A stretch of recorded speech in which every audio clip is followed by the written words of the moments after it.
নমস্কার বন্ধুরা, welcome to my channel মাঠে ময়দানে অফিসিয়াল। বন্ধুরা, এই ভিডিওতে আমি ইস্ট বেঙ্গল, মোহনবাগান ও ইন্ডিয়ান ফুটবল নিয়ে কিছু আলোচনা করব।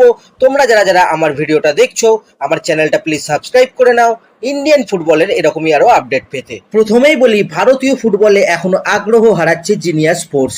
এই দিন দুই আগে পর্যন্ত জানা যাচ্ছিল যে ভারতীয় ফুটবলে বিশাল পরিমাণ টাকা বিনিয়োগ করতে চলেছে লন্ডনের এই কোম্পানি, কিন্তু বর্তমানে সেটা নিয়ে কিন্তু জটিলতা আর অনিশ্চয়তা তৈরি হয়ে গেছে।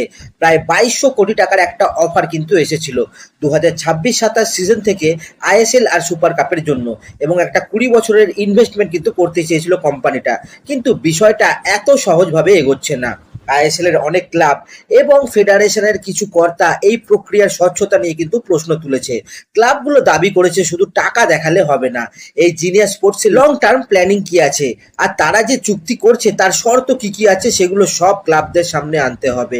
তো সেই জন্য গতকাল কিন্তু একটা বৈঠকও হয় এবং ঠিক হয় যে এখনই কোনো তাড়াহুড়ো নয়, এই টেন্ডার প্রক্রিয়াকে আরো লং করা হবে। তো সেই জন্য fan code are genius sports দুটো কোম্পানিরই বিটকে আরো ভালোভাবে খতিয়ে দেখবে ফেডারেশন, তারপর ফাইনাল করা হবে। তো এখন কথা হচ্ছে, এত লং আর জটিল প্রক্রিয়ার মধ্যে কি যেতে চাইবে জিনিয়াস স্পোর্টস? জিনিয়াস স্পোর্টস কিন্তু একটা ইন্টারন্যাশনাল সংস্থা, এইসব ক্ষেত্রে কুইক ডিসিশন নিলে কিন্তু সংস্থারা আগ্রহ হারায় না।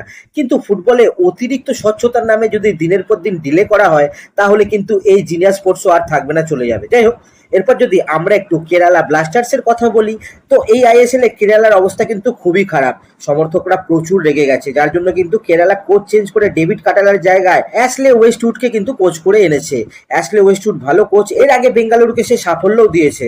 তো এবার কিন্তু এই ওয়েস্টউড আসার পরে কেরালায় কিন্তু একটা বড়সড় পরিবর্তন হলো। কেরালা একটা বড়সড় চমক দিল, তারা মরক্কান একজন ভালো মিডফিল্ডারকে কিন্তু সাইন করালো। মরক্কোর মিডফিল্ডার করিম বেনরিফ, 33 বছর বয়স যার, এই করিম বেনরিফের কিন্তু কেরালায় সাইন হয়ে গেছে।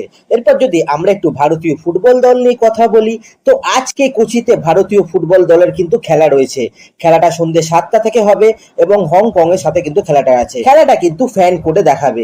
তোমরা যারা যারা এই খেলাটা দেখতে চাও তারা কিন্তু ফ্যান কোডে গিয়ে দেখতে পাবে। এবার আজকে ভারতীয় ফুটবলে কিন্তু একটা উল্লেখযোগ্য ঘটনা ঘটতে চলেছে, কারণ আজকে ডেবিউ করতে চলেছে রায়ান উইলিয়ামস। প্রথম ওসিআই প্লেয়ার হিসেবে কিন্তু রায়ান উইলিয়ামস ডেবিউ করবে। এই খেলাটা সেই অর্থে কোনো গুরুত্ব নেই, কারণ দুটো টিমই কোয়ালিফাই করবে না, গ্রুপের একদম শেষ দিকে থাকা টিম।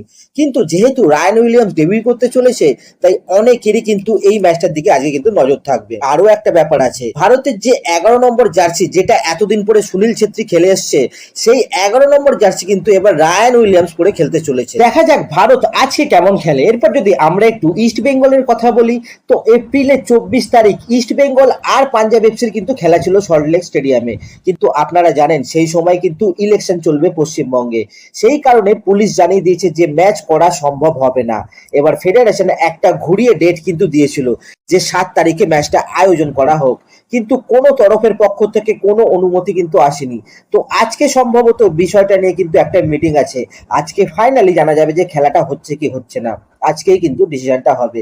এদিকে আবার শোনা যাচ্ছে যে ইস্ট বেঙ্গল মোহনবাগান ডার্বিও নাকি পিছিয়ে যাচ্ছে।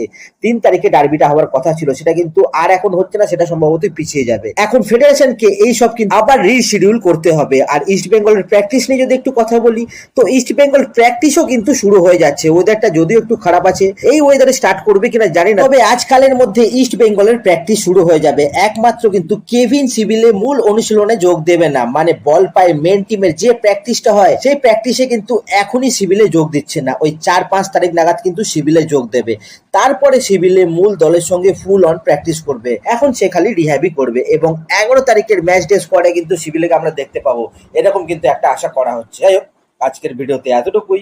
দেখা হচ্ছে আবার পরের ভিডিওতে। নমস্কার।